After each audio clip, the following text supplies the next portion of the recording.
नमस्कार मैत्रिणींनो, मी Madhuri's cooking and लाईफस्टाईलमध्ये तुमचं स्वागत करते। तर आज आपण मेथीची पचडी किंवा मेथीचा खुडा कसा बनवायचा त्याची रेसिपी बघणार आहोत।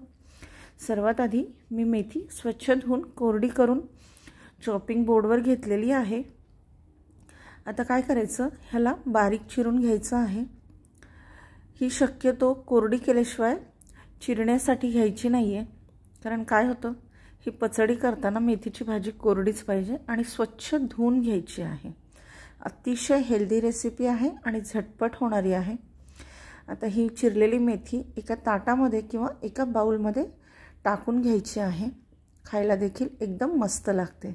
तुमच्यापैकी बऱ्याच लोकांना कदाचित माहीतही असेल। आता ही बारीक चिरलेली कांदापात आहे, ही टोटली ऑप्शनल आहे। तुम्हाला आवडत नसेल तर तुम्ही स्किप करू शकता। आता ह्याच्यानंतर ह्याला साईडला ठेवायचं आहे आणि मी एक कांदा घेतलेला आहे मध्यम आकाराचा। हा कांदा एकदम जेवढं शक्य असेल तेवढं बारीक चिरून घ्यायचं आहे। हिवाळ्याचा सीझन सुरू आहे, मेथी अगदी मार्केटमध्ये खूप आलेली आहे। अगदी 1-2 दिवसाआड जरी ही रेसिपी तुम्ही करून खाल्ली ना तर खूप बेस्ट आहे आणि हेल्दी आहे। एवढा बारीक कांदा चिरून घेतलेला आहे। आता उरलेला कांदा देखील आपण असंच बारीक चिरून घेणार आहोत।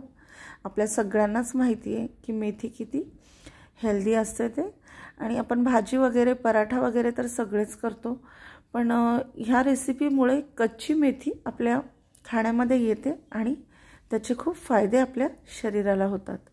आता हा कांदा एकदम बारीक चिरून आपण घेतलेला आहे। आता पुढची प्रोसेस काय आहे, कांदा बारीक चिरून घेतल्यानंतर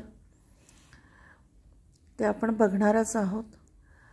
तुम्हाला जर कांदापात नको असेल तर तुम्ही काढून टाकू शकता, पण कांदा कंपल्सरी घालायचा आहे। आता ह्याच्यामध्ये बारीक चिरलेला कांदा घालून घेतलेला आहे। तुम्हाला आवडत असेल तर एक छोटासा टोमॅटो देखील तुम्ही याच्यामध्ये घालू शकता। आता काय करायचं, चवीपुरतं मीठ घालायचं आहे। त्याच्यानंतर लाल मिरची पावडर घालायचं आहे। चवीपुरतं तुम्ही तुमच्या आवडीप्रमाणे कमी जास्त करू शकता। आता भाजलेला शेंगदाण्याचा कूट आहे, तो साधारणपणे इथे आपण 2 ते 3 चमचे घालून घेतलेला आहे। आणि आता ह्याच्यामध्ये आपण कच्चं तेल घालून घेणार आहोत। कच्च्या तेलामुळे याला एक वेगळी चव लागते आणि खायला देखील रेसिपी एकदम मस्त लागते।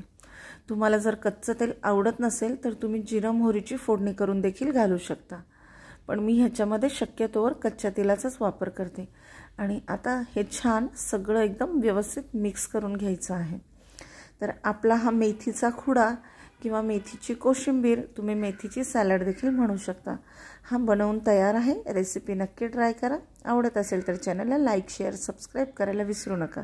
भेटूया पुढच्या रेसिपीमध्ये, तोपर्यंत खूप खूप धन्यवाद।